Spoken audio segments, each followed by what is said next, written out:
Bonjour à tous et bienvenue sur la chaîne pour cet arrivage que je me réjouissais de faire depuis un petit moment parce que j'ai l'appareil depuis plus longtemps qu'aujourd'hui. Pourquoi ? Pour deux raisons. Pour moi, c'est tout simplement une des plus belles consoles que je n'ai jamais vues, vraiment. Elle est absolument magnifique et en plus on ne l'a jamais eu chez nous, donc c'est ce qui rend d'autant plus intéressant cet arrivage. Deuxième raison, en fait c'est un appareil complètement atypique. Plutôt gros, plutôt lourd, mais comme je l'ai dit tout à l'heure, très beau.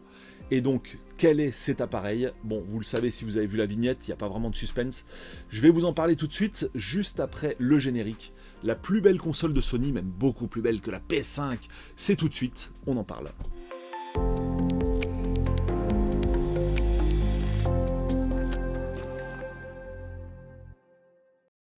Allez, teasing incroyable, je n'avais même pas mis la console sur le plan de travail. La console pèse une tonne, je pense que vous allez me voir en la portant. De quoi s'agit-il ? Bon, vous le savez, vous avez vu la vignette.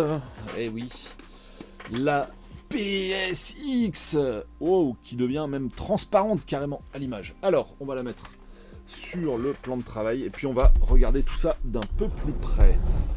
Alors je vous disais, pour moi une des plus belles consoles ever, vraiment je la trouve absolument superbe. Dites-moi dans les commentaires ce que... Elle pèse vraiment très loin. Dites-moi dans les commentaires ce que vous pensez du design qu'a offert à la PSX les designers de chez Sony. Moi je trouve que c'est perso une grande réussite, avec cette grosse plaque en plexiglas sur la partie supérieure qu'on va voir. L'avant pareil est vraiment très smart, très épuré en fait, très design. Enfin moi je suis très sensible à ce type de design. Et surtout aussi on va pouvoir également là, et puis c'est complètement fait pour ça même, la mettre de manière verticale. Hein. Donc vraiment à la mode PS5 finalement. Il y a un peu enfin de toute façon ça a été le cas pour nombre de consoles Sony. C'était également le cas de la PS2, donc je vais vous la mettre à la verticale comme ça. Donc c'est un peu vraiment je pense le design qui a été prévu par Sony à la base. On a ici, je vais baisser un peu la torche, je ne sais pas si ça peut donner un résultat. Ouais, c'est limite mieux comme ça en fait.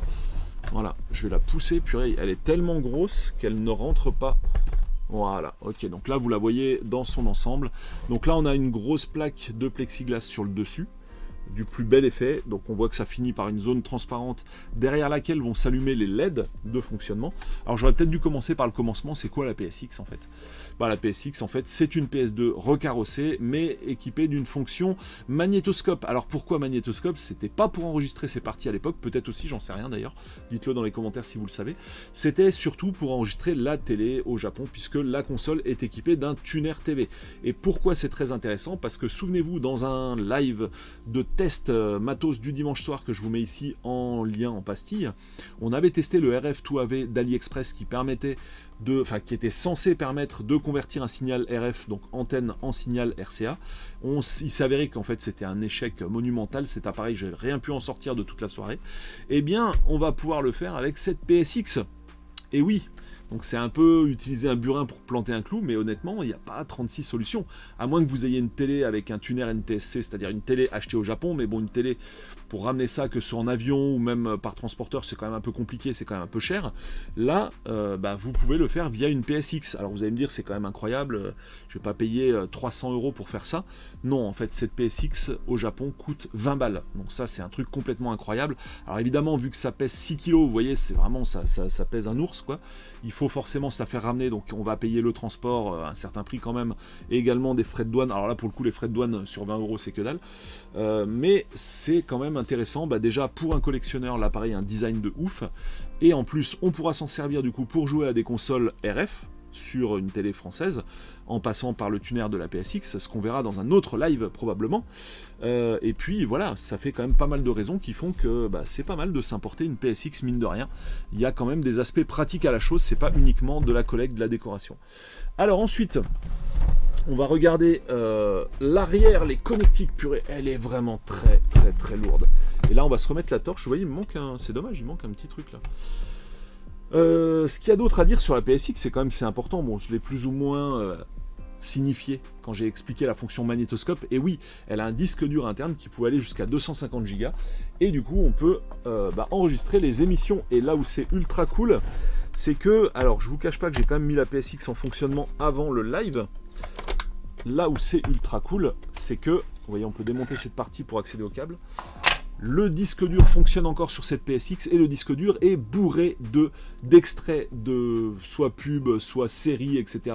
Ou pas sitcom, mais émissions de télé à la con du Japon qu'on se matera lors d'un live du dimanche soir. Et ça, ce sera vraiment rigolo. On verra en 2006 quelles étaient les pubs au Japon et quelles émissions pouvait regarder un japonais lambda, notamment celui qui possédait cette PSX. Alors au niveau des interfaces, genre plus complète humeur. Enfin, il manque quand même le Juve, mais on est vraiment sur l'ère de transition clairement de la HD. D'ailleurs, on peut sortir en Juve via un câble qui va se brancher là-dedans, voilà, dans ce connecteur-là.